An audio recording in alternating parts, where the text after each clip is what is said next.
करता हूँ और मुझे हमेशा से एक चीज से तकलीफ होती है कि आदिवासी समाज आजादी के 70 से 75-76 साल हो गए हैं और फिर भी सामने आके ठंड में बैठना नहीं सीखे हैं। ये जो नौजवान मेरे युवा साथी बैठे हैं, मैं दोबारा कुछ बोलूं उससे पहले निवेदन है कि सामने आके बैठ जाए जल्दी से, क्योंकि मुझे पीछे रहने वाले लोग जरा भर भी पसंद नहीं, रत्ती भर भी पसंद नहीं है। मेरा निवेदन है कि जगह खाली पड़ी है, आप लोग यहाँ पे आके बैठिए। इस अमरवाड़ा की धरती पे कोने कोने से, छिंदवाड़ा के कोने कोने से आए हुए तमाम हमारे युवा साथी, हमारी बहनें, हमारी माताओं के चरणों में सेवा जोहार करता हूँ। एक शायरी से अपनी बात को आगे बढ़ाऊंगा कि जंग हो या इश्क हो भरपूर होनी चाहिए, जंग हो या इश्क हो भरपूर होनी चाहिए। और कट चुकी है उम्र सारी जिनके पत्थर तोड़ते तोड़ते, उनके हाथों में कोहिनूर होना चाहिए, उनके हाथों में कोहिनूर होना चाहिए। साथियों, ये अमरवाड़ा मैं जब सुनता था तो बड़ा अच्छा लगता था कि ये यही अमरवाड़ा है जिन्होंने पहले भी भाजपा और कांग्रेस को लोगों को धूल चटा के गोंडवाना का विधायक बनाया है। अब की और आप लोगों की बारी है और बताना है, और आप लोगों को बताना है कमलनाथ को और नकुलनाथ को। मैं आप लोगों से अपील करना चाहता हूँ, इतने पर हमारे भाई को सांसद बना दो। अगर इनके हेलीकॉप्टर से आपके बीच में, इनके हेलीकॉप्टर से उतार कर आपके बीच में सड़क पे नहीं तोड़ा दो तो देवराज भल्लागर रामदेव को फरिया मत बोलना आप लोगों को। पूरा आदिवासी समाज गली गली पे सड़क नहीं मिल रही है और कमलनाथ जी हेलीकॉप्टर में हवाई फायरिंग कर रहे हैं। कमलनाथ जी और नकुलनाथ जी और बंटी साहू जी सुनिए, छिंदवाड़ा में 50% आदिवासी रहते हैं रे। अब वोट हमारा, राज तुम्हारा नहीं चलेगा, अब राज भी हमारा चलेगा और वोट भी हमारा ही रहेगा। ये बात आप अच्छी तरीके से याद रख लो। और मेरे एक और बात, यार अभी से चिट्ठी मत तो 2-4 शब्द बोलने दो। और चलो, मैंने सुना है कि एक यहाँ पे कोई राजा है, हंसो मत यार, मैंने सुना है कि कोई यहाँ पे राजा है और मैं कमलेश शाह जी से कहना चाहता हूँ अपने सामने से राजा शब्द हटा लो। आप राजा नहीं हो, आप भाजपा के गुलाम बन चुके हो। मैं ये बात आप लोगों से कहना चाहता हूँ। राजा कौन होता है भाई? जो अपनी प्रजा के लिए, अपनी समाज के लिए आखिरी सांस तक लड़ता रहे और समाज के ऊपर कोई विपत्ति आए तो पहले राजा अपने कंधे पे, राजा अपने आप में गोली खाता है, वो राजा होता है। वो राजा नहीं होता है जो अपनी संपत्ति बचाने के लिए, अपने स्वार्थ के लिए दुश्मनों के सामने झुक जाए। वो राजा किसी भी कंडीशन में नहीं हो सकता। तो जो कमलेश शाह जी है, ये राजा नहीं है, डुप्लीकेट राजा है। ये बात में उनको पहुंचाना चाहता हूँ। और मेरी एफआईआर करवा तो करवा दो, मैं डरने वाला नहीं हूँ। 43 मुकदमे चल रहे, एक आधे मुकदमे और करा देना मैं, लेकिन डरने वाला नहीं। जो हक की बात है मैं हमेशा बोलता हूँ।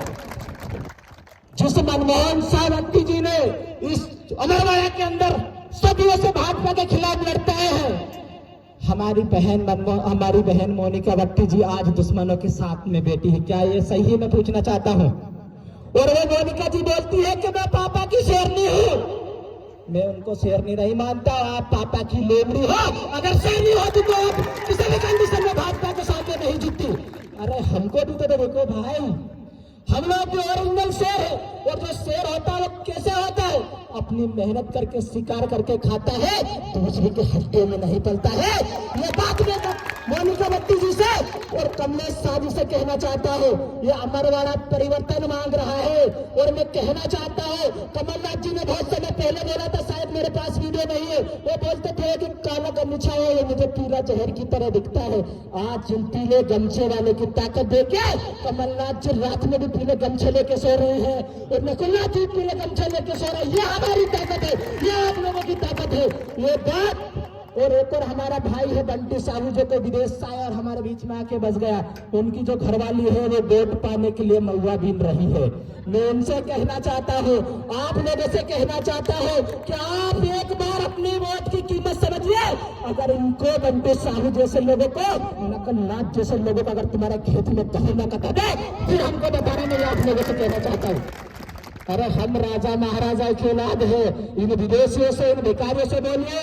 और नकुलनाथ जी से कहना चाहता हूँ, अपना बोरिया बिस्तर बांध लो। ये गोंडवाना के लोग, पीले गमछे के लोग जाग चुके हैं। अब पश्चिम बंगाल भेजने का काम हम आपको करने जा रहे हैं 2024 में। ये बात आप लोगों से कहना चाहता हूँ। बोलने के लिए बहुत कुछ शब्द है, लेकिन आप सब लोगों से कहना चाहता हूँ, निवेदन करना चाहता हूँ। देवास जिले से मैं यहाँ पे 400 किलोमीटर दूर चल के मुझे आप लोगों ने एक चीज मुझे आपसे पूछना चाहता हूँ, क्या मुझे कभी किसी भाजपा कांग्रेस का प्रचार करते देखा है क्या? देखा है क्या कभी भाजपा कांग्रेस का प्रचार करते हुए? अरे हम उन राजाओं की औलाद है जिन्होंने गर्दन कटना मंजूर कर लिया, लेकिन दुश्मनों के सामने झुकना मंजूर नहीं किया। हम लोग भी लड़ते लड़ते मर जाएंगे। और देवराम भल्लारी जी उन्हीं क्रांतिकारियों में से है जो आपके लिए जेल भी गए, मुकदमे भी झेले। मैं आपसे पूछना चाहता हूँ, नकुलनाथ जी ने आपके लिए कितने मुकदमे झेले? मोनिका भट्टी जी ने कितने मुकदमे झेले? कमलेश शाह डुप्लीकेट राजा ने कितने मुकदमे झेले? एक भी मुकदमे नहीं झेले। तो अब जो ओरिजिनल राजा की औलाद है उसको राजा बनाना पड़ेगा। ये बात मैं आप लोगों से कहना चाहता हूँ साथियों। और जो लोग, मैं एक शायरी बोल दूं, ठीक है, कि शाखों से टूट जाए वो पत्ते नहीं है हम, कि शाखों से टूट जाए वो पत्ते नहीं है हम, आंधियों से कह दो अपनी औकात में रहे, चाहे जो करना है वो कर लो, लेकिन हम दुश्मनों के सामने नहीं झुकने वाले हैं।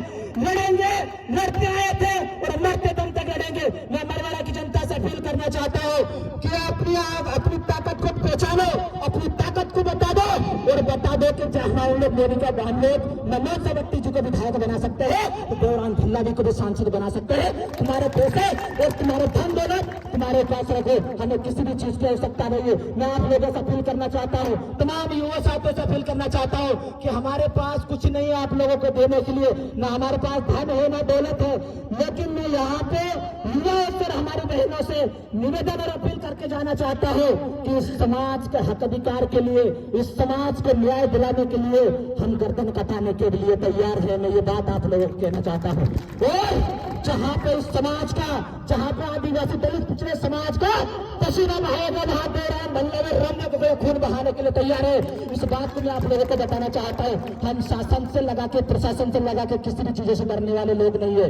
मुझे जिला बदर किया, इतने सारे मुकदमे झेले, जितने लोगों की उम्र में उससे ज्यादा मुकदमे लगाए, इतने बार जेल गए, फिर भी हम लोग नहीं डरे, क्योंकि हमारे अंदर वही हमारे महापुरुष का खून है जो शंकर सा, रघुनाथ सा का था, जिन्होंने तोप के सामने उड़कर मरना कबूल कर रहे, लेकिन अंग्रेजों के सामने झुकना मंजूर नहीं किया। ये मरवाड़ा परिवर्तन मांग रहा है। और बड़ा देव की मेहरबानी, आप देखिए साहब कि जो डुप्लीकेट राजा थे वो चले गए और 6 महीने बाद आपके यहाँ उपचुनाव होने वाला है। ये बड़ा देव की मेहरबानी है, इस बात को आपको समझने की आवश्यकता है और बताना है आप लोगों को कि जब बड़ा देव की अगर मेहरबानी हो रही तो आप किसी भी कंडीशन में कसर मत छोड़िएगा। और आप लोगों से कहना चाहता हूँ, 19 तारीख को ब्लैक वोट में अधिक से अधिक अपना बहुमत देके हमारे भाई को जिताना। मैं ज्यादा कुछ भी नहीं कहूंगा, बहुत सारे प्रवक्ता लोग हमारे साथ में उपस्थित है। मैं नारा लगाना चाहूंगा और कुछ बोला हो तो आप लोगों को तकलीफ नहीं होनी चाहिए। बाकी ये नेता नगरी तो मेरे से हमेशा ही तकलीफ में रहते हैं और मेरी आदत है इनको तकलीफ पहुंचाना। इस समाज को तकलीफ ना हो लेकिन नेता नगरी को तकलीफ हो, ये मैं चाहता हूँ हमेशा से। सभी साथियों को जोहार। लड़ेंगे, पीछे वाले लोगों के हाथ में उतरे, मेरी निगाह चील से ज्यादा खतरनाक है। 13 साल की उम्र में जेल जाके काटे हैं, ऐसे वैसे नहीं, और 23 साल की उम्र है। जितनी उम्र नहीं उससे ज्यादा मुकदमे झेले हैं समाज के लिए। देवराम भाई की जितनी उम्र नहीं है, थोड़े बहुत 25-26 साल, लेकिन 22-23 तो हो ही गए और 2-4 और हो जाएंगे, ये भी मेरे को पता है। लेकिन फिर भी आपके लिए लड़ रहे। कम से कम यार हाथ तो थोड़ा जोर से उठा दो यार, कम से कम आप लोग लड़ेंगे।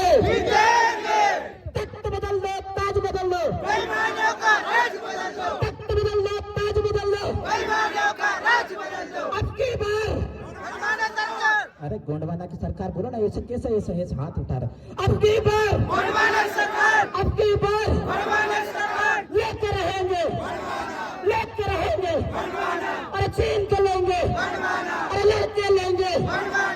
सभी को बहुत बहुत धन्यवाद। और इस अमरवाड़ा की धरती से मैं अमरवाड़ा की जनता से अपील करके जाना चाहता हूँ कि जो भी मनमोहन भट्टी जी के सपने हैं, देवराम भल्लारी जो सपनों को पूरा करने का काम करेंगे। मैं आपसे वादा करके जाना चाहता हूँ, जो भी मनमोहन भट्टी जी के सपने हैं, हीरा सिंह अमरकाम के सपने हैं, बाबा साहेब के सपने हैं, उन सपनों को हम पूरा करेंगे। भले उन सपनों को पूरा करते करते अगर हमको मरना ही पड़े तो वो भी तैयार है, लेकिन उन सपनों को हम लोग पूरा करेंगे और उनके बनाए हुए रास्ते पर हमेशा हम लोग चलेंगे। सभी को जोहार, जिंदाबाद। लड़ेंगे, जीतेंगे।